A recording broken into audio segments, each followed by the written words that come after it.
Jérôme Ribéron, je suis responsable du pôle performance industrielle durable et je travaille au CETIM depuis une vingtaine d'années.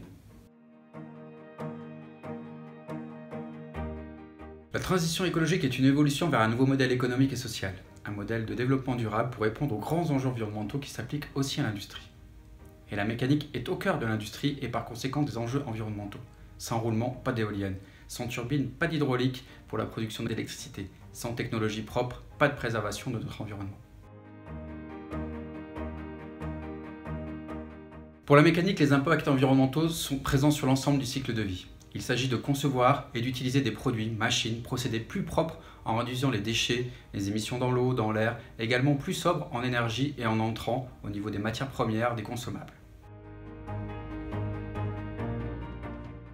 Passer d'une économie linéaire à une économie circulaire et décarbonée est un défi et une réelle opportunité pour une industrie mécanique performante, innovante et durable.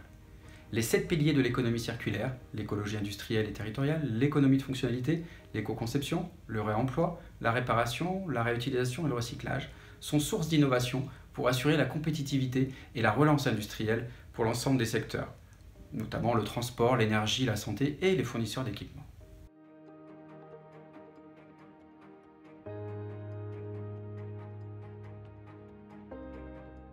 Prenons l'exemple de la société Pignon-sur-Rue qui conçoit et fabrique des réducteurs. Pour réduire sa facture déchets, les copeaux d'usinage sont essorés et compactés afin de réutiliser le fluide de coupe et réduire leur volume pour optimiser leur transport et leur valorisation en aciérie ou fonderie.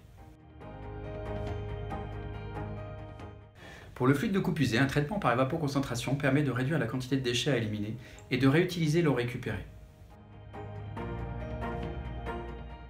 Pour réduire ses émissions dans l'air, la société a identifié plusieurs procédés de dégraissage, notamment la vapeur sèche, le CO2 supercritique, en remplacement de son procédé actuel.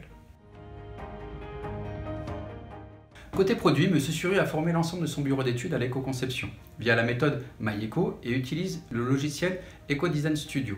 Ces outils leur permettent de prendre en compte l'ensemble du cycle de vie des réducteurs et de piloter un plan d'action visant à réduire leur empreinte environnementale.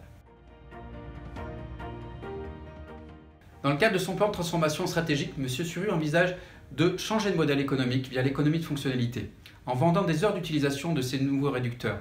Nouveaux réducteurs qui seront connectés avec des matériaux plus performants pour augmenter leur durée de vie et réduire les coûts de maintenance. Les technologies propres via les procédés de fabrication, la réduction des émissions, la valorisation des déchets sont des axes de recherche du CETIM afin de proposer des solutions technologiques à court et moyen terme aux industriels. Des travaux sont également en cours sur le cycle de vie des produits et procédés afin d'enrichir les données existantes. Et le développement de matériaux performants permettant l'allègement de structures contribue à la réduction de l'empreinte environnementale des produits de la mécanique, notamment pour le secteur du transport. Le CETIM soutient les industriels de la mécanique pour que la transition écologique soit une réelle opportunité de développement.